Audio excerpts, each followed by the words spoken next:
आज यूएस जितना अमीर है ना, 1700 में हम उससे भी ज़्यादा अमीर हुआ करते थे। तब भारत एक सोने की चिड़िया नहीं बल्कि सोने का चील था, जो बाकी देशों के मुकाबले आसमान की ऊंचाइयों में अपने पंख लहरा रहा था।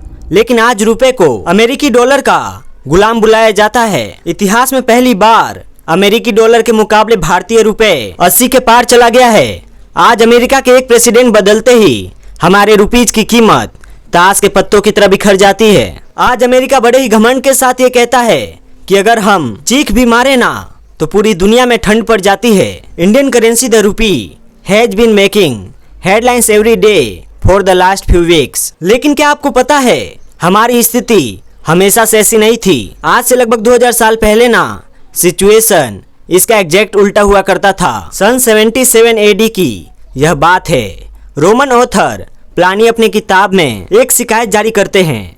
हमारे राज्य की औरतों को भारत में बने कपड़े और मोती इतने ज्यादा पसंद आ गए हैं कि इनके चक्कर में हमारे साम्राज्य का सारा सोना भारत के सरजमीन पर जा रहा है।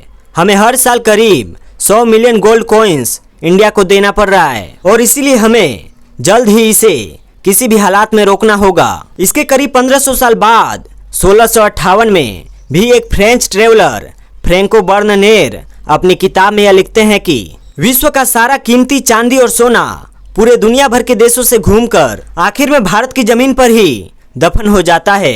And then fast forward to 1950, renowned British economist professor Angus Maddison ने भी अपने कई रिसर्चेज में खुल के कहा है कि सन 1700 तक यानी कि मुगलों के भी राज तक पूरे विश्व की जीडीपी का 25% जीडीपी अकेले भारत से ही आता था। लेकिन आज सुन के बुरा लगेगा, लेकिन हमारे रुपीज की औकात आज कंप्लीटली यूएस पर निर्भर हो चुकी है। हमारा देश गोल्डन भारत से मोल्टन भारत बनते जा रहा है। And you know what's worse कि हम जानते भी नहीं है कि यह हो कैसे रहा है। मतलब जरा आप ही सोचो, ऑलमोस्ट 1600 सालों तक हम पूरे विश्व के one of the richest Nations में से थे। इनफैक्ट हमारे इंडिपेंडेंस तक भी हमारे रुपीज का वैल्यू $1 इक्वल टू 1 रुपीज थी। तो तब से लेकर आज तक सिर्फ 77 ईयर्स में ही हमने हमारे करेंसी को इतना कैसे गिरा दिया। वेल फ्रेंड्स, इन सारे सवालों के जवाब ना बहुत इंटरेस्टिंग है, लेकिन इन्हें जानने के लिए हमें कहानी को एकदम शुरुआत से शुरू करना होगा। मैं बात कर रहा हूँ 3100 BCE से, जब हमारे देश में पूरे विश्व का one of the oldest civilisations Indus valley civilisation का जन्म हुआ था। अब क्योंकि IBC में हमने world's earliest known shipping ports Lothal और सुत्का गेंडोर कंस्ट्रक्ट कर लिया था, इसलिए उस वक्त देश विदेश के कई व्यापारी इंडस वैली सिविलाइजेशन आया करते थे हमारे देश से silk, textiles, ivory boxes, jewellery, fish hooks जैसी चीजें खरीदने के लिए, और उसके बदले में उन्हें हम चांदी जैसे कई प्रीशियस मेटल्स बार्टर सिस्टम में एक्सचेंज के रूप में देते थे। यहाँ तक स्थिति फिर भी चलो नॉर्मल थी, लेकिन सन 321 BCE में चंद्रगुप्त मौर्य के शासन में भारत की किस्मत बदल गई, क्योंकि इस दौर में हम सही मायने में एक इकोनॉमिक सुपर पावर बनकर उभरने लगे थे। एक्चुअली में चंद्रगुप्त मौर्य के शासन में ही भारत सही मायने में एक अखंड भारत बन पाया था। उनके प्रधानमंत्री कौटिल्य की मदद से उन्होंने पूरे भारत को एक सेंट्रल गवर्नमेंट सिस्टम, यानी कि आज जैसे इंडिया में गवर्नेंस चलता है ना, ठीक इसी सिस्टम से उन्होंने उस वक्त गवर्न करना शुरू कर दिया था।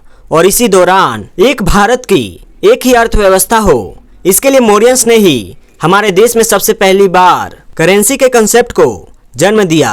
सिल्वर कॉइन्स जिन पर फ्लोरल डिजाइन्स प्रिंटेड हुआ करते थे। कुछ 700 सालों तक ऑलमोस्ट पूरे ही इंडियन सब कॉन्टिनेंट में लोग इसी सिल्वर करेंसी का इस्तेमाल किया करते थे।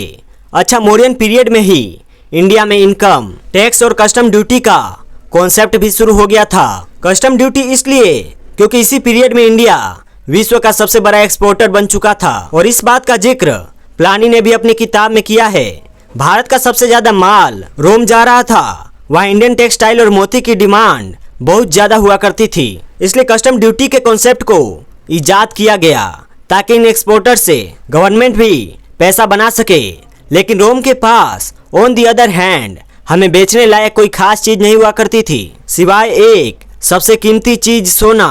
और इसलिए 6th सेंचुरी AD के अंत तक भारत फॉरेन एक्सपोर्ट से इतना ज्यादा अमीर बन चुका था कि मौर्यन एम्पायर के बाद देश पर राज करने वाले अगले शासक गुप्ताज ने तो चांदी के सिक्के हटाकर सीधे सोने के सिक्के बनाना शुरू कर दिए। इंडिया उस वक्त दुनिया की जीडीपी का 32% शेयर होल्ड करता था। फॉर कॉन्टेक्स्ट, आज यूएसए वर्ल्ड जीडीपी में सिर्फ 24% ही कंट्रीब्यूट करता है, हमारे मुकाबले फिर भी 8% कम।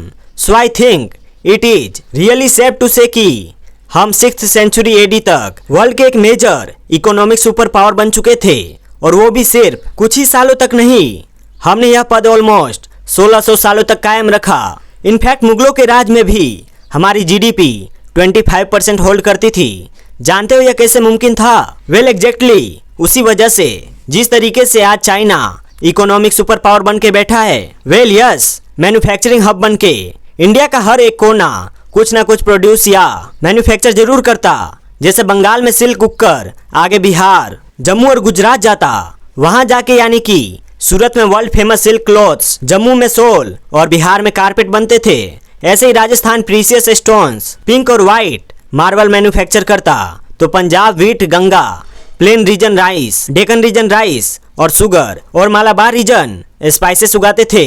एंड स्पाइसेस में से ब्लैक पेपर की यूरोप में बहुत ज्यादा डिमांड थी। इतनी डिमांड कि अगर आप नहीं जानते तो बस इतना समझ लो कि तब यूरोपियंस हमारे ब्लैक पेपर्स को काला सोना बोला करते थे।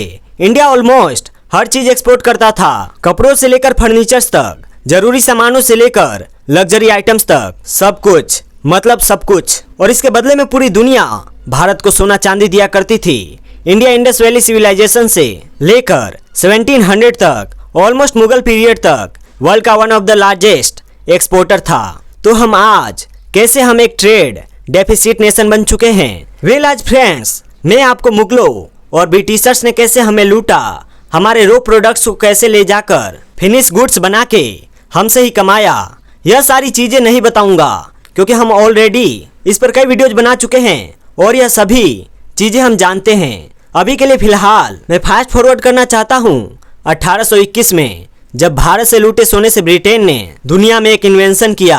ब्रिटेन ने इस भारत से लूटे सोने से अपने देश में एक नया करेंसी एक्सचेंज सिस्टम ही शुरू कर दिया, द गोल्ड स्टैंडर्ड सिस्टम। साल 1821 में ब्रिटिश सरकार ने डिक्लेयर कर दिया कि अब से उनकी करेंसी पाउंड की वैल्यू गोल्ड से बैक होगी। एग्जाम्पल देकर समझाता हूँ। समझो उस वक्त ब्रिटेन के पास 100 किलो सोना था, तो अब ब्रिटेन इस सोने के प्रपोर्शन में नोट्स छापकर उसकी वैल्यू को डिसाइड कर सकता था। मतलब अगर फॉर एग्जाम्पल ब्रिटेन ने 10 पाउंड्स के 10 नोट्स छापे तो 1 पाउंड की वैल्यू हो गई 1 किलो सोना।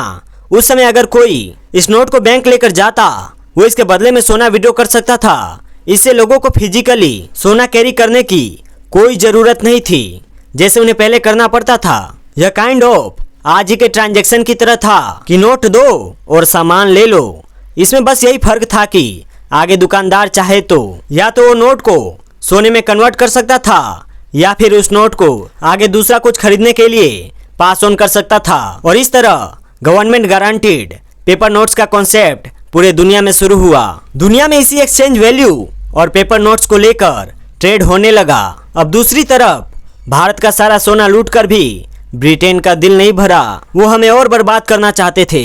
इसके लिए उन्होंने एक तरकीब निकाली। साल 1835 में ब्रिटेन ने कॉइनेज एक्ट पास करके एक uniform currency Indian rupee introduce की। रूपी इंट्रोड्यूस करके उन्होंने हमें तबाह कर दिया। समझाता हूँ कैसे। जैसे ही रूपी देश भर में सर्कुलेट हुआ, कुछ सालों बाद उन्होंने इंडिया काउंसिल बिल पास किया जिसमें 2 चीजें डिसाइड की गई। एक की अब से रूपी की वैल्यू सिल्वर से लिंक्ड होगी, मतलब एक कम वैल्यू वाले मेटल से हमारी वैल्यू लिंक करने से ऑटोमेटिकली करेंसी की वैल्यू भी लो हो जाएगी। और दूसरी बात यह डिक्लेयर किया कि भारत से एक्सपोर्ट होने वाले माल का पेमेंट अब रुपीज में ही एक्सेप्ट होगा, ना कि सिल्वर जैसे प्रीसियस मेटल्स में। यह बिल पास होने से पहले क्या हुआ करता था, हमसे ट्रेड करने आए सारे वर्ल्ड ट्रेडर्स सोना चांदी और प्रीसियस मेटल्स में पेमेंट करते थे। लेकिन अब इस वजह से भारत में प्रीसियस मेटल्स का इनफ्लो कम हो गया, क्योंकि अब ट्रेडर्स आएंगे रिजर्व बैंक के पास सोना चांदी जमा करके रुपीज लेंगे, तो यह रियल सोना अब जाएगा कहाँ? ऑब्वियसली ब्रिटेन की तिजोरी में। और रुपये की वैल्यू जो सिल्वर से लिंक थी वो तो गिर ही गई। So here you can see बहुत ही सिस्टमेटिकली इंडियन रुपीज की वैल्यू गिराया गया। बट रुको, अभी खत्म नहीं हुआ है। 1890 में इंडियन करेंसी कमेटी बैठी, जिसके रिकमेंडेशन पर रूपी को गोल्ड स्टैंडर्ड पर यानी कि पाउंड्स पर शिफ्ट करके उसका फिक्स्ड एक्सचेंज रेट सेट किया गया। अब रेट फिक्स करते वक्त उन्होंने बताया कि क्योंकि पहले रूपी सिल्वर से लिंक्ड थी, तो गोल्ड के कंपैरिजन में ऑलरेडी उसकी वैल्यू कम है और इसलिए हम उसकी exchange rate 1 pound equal to 15 rupees set कर रहे हैं। मतलब आयरनी देखो, पहले हमारे ही सोने से खुद की करेंसी की वैल्यू को बढ़ाया, फिर हमारी ही वैल्यू को कम करने के लिए हमें सिल्वर से लिंक किया और आखिर में हम कभी उनकी बराबरी ना कर सके, इसके लिए हमारी करेंसी को ही लो सेट कर दिया। आने वाले कई सालों तक हमारे पैसों से ब्रिटेन ने खूब मौज किया, लेकिन वो कहावत है ना, कर्मा ऑलवेज हिट्स बैक, ऐसा ही कुछ आगे ब्रिटेन के साथ होने वाला था। अगर यह वीडियो का क्लिप आपको पसंद आया तो पूरी वीडियो चेक करना मत भूलना। बहुत जल्द इसका नेक्स्ट पार्ट इसी चैनल पे अपलोड होगा।